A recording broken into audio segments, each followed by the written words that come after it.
One more Border Gavaskar trophy to India. Each of the last 4 series has been 2-1, and I can't remember another contest between two nations where you won 4 series in a row like that. So well done to India. Border Gavaskar trophy. The next one is N24 in Australia, and then again 27 over here. So that's how it went. India by 132, then India by 6, then Australia by 9. Match drawn, but there's 3 games to go in Mumbai, Visakhapatnam, and then Chennai. And you know why the last game is in Chennai?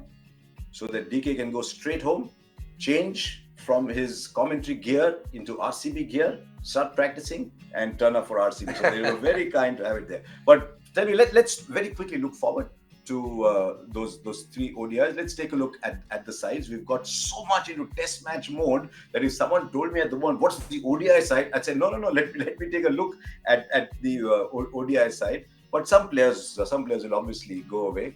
The key is Hardik Pandya, Washington Sundar, all these people come back. There's Jadeja and Akshar. I don't know how they're going to play all those because Kuldeep is there as well. Shami, Siraj, Shardul will come back. Chahal will come back. That's not a squad. That is an organization in itself, because just look at Spirit itself. You've got Chahal, you've got Kuldeep, you've got Akshar, you've got Jadeja, you've got Washington Sundar. Probably 2 of those, maybe at best a third. How are you looking at this series? So it's going to be Rohit Sharma and Shubman Gill to open, Virat Kohli at 3. If Shreyas Iyer is not available, then it has to be Surya Kumar at 4. And then the rest will follow with Jadeja, Hardik Pandya. Washington Sundar has done really well. Yeah, I think that's the only debate there, because the only spinner, if they start with one, has to be Kuldeep. He's been doing really well in the recent past, in the last few games. The fast bowlers, you get the feeling it will be Siraj, Umran Malik. Yes. And it'll be a toss-up between whether they want to go Unadkat or whether they want to go Shardul Thakur. That's the call they want to take. Or Shami for sure. But why I've left out Shami is only because he's played so many games. Do they want to rest him? So that will be the only thing. But I do feel a lot of the gaps have been filled by Team India. They're coming to a point where they're very sure of what's the squad they want to have, barring 1 or 2 names. And the biggest dilemma for them would be going into the World Cup. They will have a Jadeja. So it's going to be, do they want Akshar Patel as the other all-rounder or Washington Sundar in that 15? Because, unluckily, there'll only be 15 in the main squad. So that will be the biggest question for them.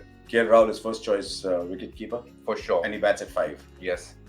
Because I quite like the idea of KL Rahul batting at 5. And then you've got Hardik Pandya coming in at 6. And then you can pick 5 bowlers after that, which allows Umran Malik to be part of a 6-bowler setup as opposed to a 5-bowler setup. Correct. Because the way he goes, some days he will be a little more expensive. So you can use him as a 6-bowler setup. Definitely. And that is the role that Hardik Pandya plays so well. So having said all this, I think the first match alone, Ishan Kishan will open with Shubman Gill because Rohit Sharma is not available. Hardik Pandya will be leading it. He's not. So you will find that one straight swap. But once Rohit comes back, I think he'll open along with Shubman Gill.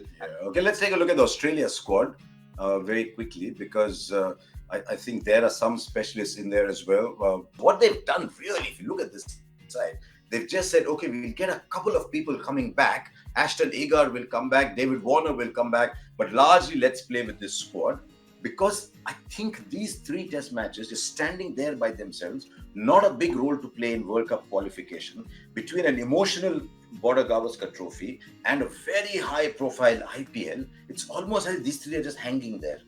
True. I think we spoke about the fact that where do ODI and the relevance stand. We'll keep that for another day, but you get the feeling this is one of those series where teams are just having a look at players and sharpening their skills, thinking, okay, this is where this player fits in. No, maybe this player doesn't fit in the scheme of things for the World Cup. But it is a good acid test for Australia. I think Australia have a lot more to gain in this series than what India can have, because they're playing in conditions which they will be countering when they come back for the World Cup. So the kind of 11 that they choose will be very, very interesting. Is there a player that excites you in either camp? Travis Head for me is very, very exciting. He's done really well. Aaron Finch retired and he got his opportunity up the order. Did really well, grabbed it with both hands and played some lovely knocks when he opened, and he's looked good in this test matches. So he will be really a very interesting player to watch out for, because he plays at a good tempo and is not afraid to take on the bowlers either over the top or the cut shot, and I like watching him bat. From Australia's point of view, I think they'll be looking for that second spinner when the World Cup comes to India in October, November. They'll want someone like that Ashton Agar to bowl 5-6 overs and maybe bat down the order a little bit. But from the Indian camp, I just love watching Kuldeep Yadav. He's an Just absolute love joy watching to watch. Kuldeep Yadav. Though I think from a tactical necessity point of view, while it's important Kuldeep does well, I think they'll really want KL Rahul at number 5 to say this is me, I'm here. And he's really done well. I think we're juxtaposed with the formats that's happening in and around. In ODI cricket, he's actually done well in the recent past, batting at number 5. Average is over 50.